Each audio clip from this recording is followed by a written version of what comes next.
Someone got a fake job offer on a fake Teams call with a whole cast of fake coworkers just to convince one guy to poison a package that 100 million projects download every single week. And the craziest part, it actually worked. Welcome to NPM in 2026, where every month attackers find a more funny way of injecting malware into everyday packages. Just for some context, NPM has blocked over 1.2 million malicious packages total at this point, and that number grew 75% in a single year. Yeah, 75%. Let that sink in. Oh, and by the way, we're at 90k subs right now, just 10k away from the silver play button. So please hit that subscribe button so we can get there together, fellow codeheads. All right, let's go. Let's start with that fake job offer I told you about. You know Axios, right? Yeah, be every JavaScript project's favorite HTTP client. Well, not so long ago, someone reached out to the maintainer pretending to be a startup founder, built out an entire fake Slack workspace complete with fake teammates posting fake messages, then hopped on a Teams call with a whole group of colleagues and told him something on his system looked out of bait. He fixed it.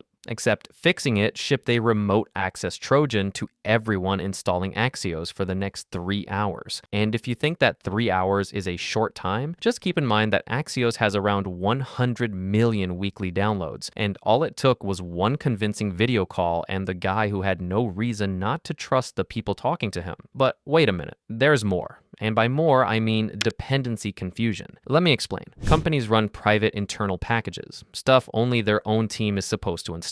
Someone figured out you can just publish a public package using that exact same name. If a build isn't locked down properly, it grabs the attacker's version instead of the real internal one. That's basically what happened back in May, when researchers caught packages mimicking internal company libraries. One of them even faking a Sberbank payment widget, just sitting there, waiting for the wrong build to pull it in. And if you think that's it, well, take this shovel because we're going to dig more. And by more, I mean until we find worms. And by worms, I mean a worm in particular. Shai-Hulud, a self-replicating worm that doesn't just steal your NPM token. It uses that token to automatically poison other packages and spread itself even further. It first showed up back in September of 2025, and like a bad superhero story adaptation, it's had sequels since. The most recent hit was Node IPC, a library millions of projects rely on for basic app communication, poisoned across 3 different versions at once, so nobody could just dodge it by picking a different release. And listen, I know what you're thinking right now.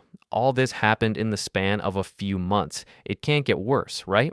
Wrong, because now attackers aren't just grabbing what they want and leaving anymore either. They're settling in, embedding themselves directly inside build pipelines for long-term access. Even Red Hat got hit this way a few weeks ago in June, when a compromised GitHub account slipped malicious code into 32 packages without a single code review catching it. Now, here's the part I know some of you are waiting for: vibe coding. But I want to be upfront about this. I'm not going to sit here and pin all of this on vibe coding. I already did that before, so that would be lazy. But hey, it's not completely innocent either. When your AI coding agent installs packages on its own, there's nobody standing there double checking what just got pulled into your project. And I know some nerd in the comments section is going to be like, well, actually, coding assistants ask you before they install anything in your project. Buddy, have you seen vibe coders? These people click accept faster than that guy that grabs lighters at light speed on TikTok. Not only that, but sometimes the AI just makes up a package name that sounds real, and attackers have started registering those exact hallucinated names ahead of time, betting that someone will trust the machine a little too much. And do you know what else you should trust a little too much when it comes to teaching you stuff about cybersecurity?